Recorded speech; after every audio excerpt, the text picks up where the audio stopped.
Hi, fourth grade. Today we're going to finally add some color to our coil pots that we've been working on.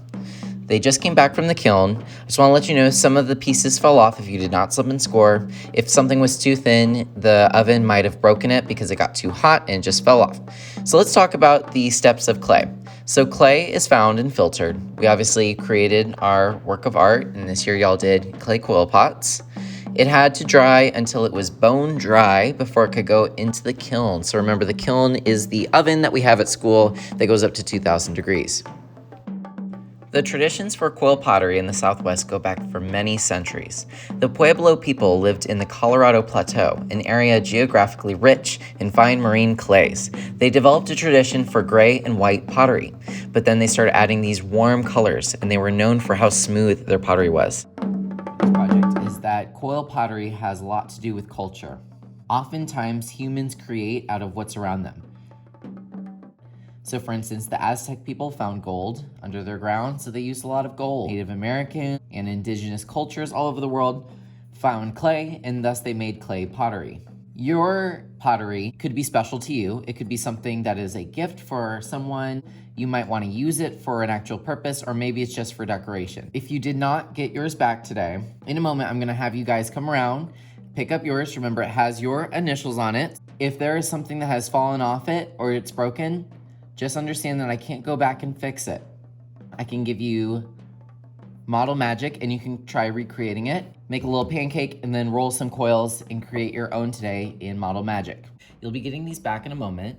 You guys are gonna have a choice today. I had you pick up watercolors. Obviously, if you're gonna use watercolor, you dip it in the water, you use your paper towel to clean a brush in between, and it's gonna give you this really light color. So that's an option for you. I did offer it to Miss DeLuca's class and it didn't really work out for them. They didn't really like it. So I'm also offering tempera for this project. So I'm gonna go over both. You walked in with a paper towel. You got your paint set. Inside your paint set is your paintbrush for today. So you don't need to borrow one of mine, you already have it. If for some reason you have lost it, then well, shame on you, but I may have some more for you to have. When you get your paper towel and your coil pot, I like to put my coil pot on top of my paper towel.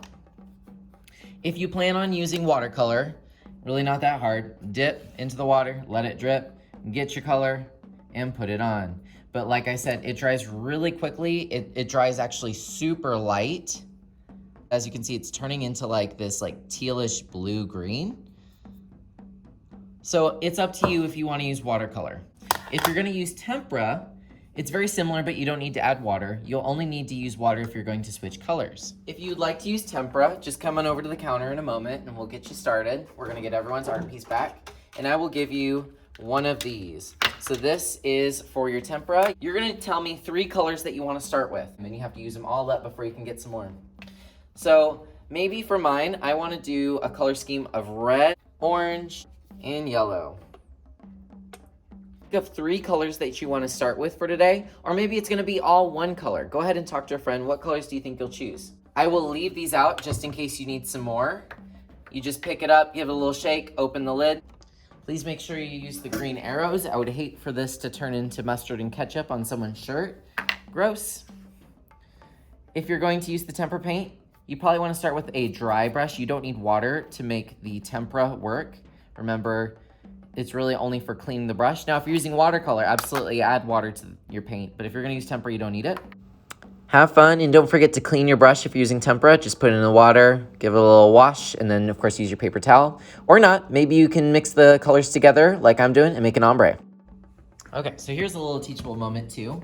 When you guys come up and I give you your first 3 colors, you can let me know if you want me to mix them. So, for instance, I was doing this yellow, and I noticed it was kind of like looking nasty. So one solution is to add a little bit of peach to the yellow. How much better that looks? If you use watercolor, then you'll want to put your paintbrush back into the tray. If you use tempera, you're going to want to put your paintbrush back in your tray. This is yours to keep. Don't give me back that paintbrush because that's something you can use over the summer. You'll come on over to one of these sinks. Water cup just goes in the sink. You're gonna see this big paintbrush. I would just kind of move things out of the way, turn on the water. If you can hear it, you probably wanna turn it down to its lowest setting, otherwise you're gonna get sprayed. Put the water over the paint and then stir. So what this does is it washes the paint away. You want to see that white palette again. So time me. 1, 2, 3, 4, 5, 6, 7, 8, 9, 10. Need a little bit more time. 11, 12, 13, 14.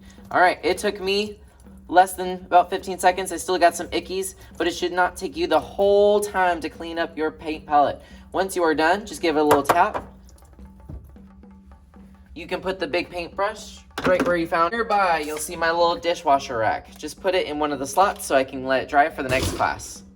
We'll of course have hand wipes for your hands and table. Clean this up before you move on to a different activity. And then put it in the 4th grade bin when you're all done. That way I know that it's safe and that the other classes aren't gonna touch it. Anyway, I speeded through that just so I could go through directions. I didn't wanna have y'all watch me do all the directions and then not have any time to do them yourself.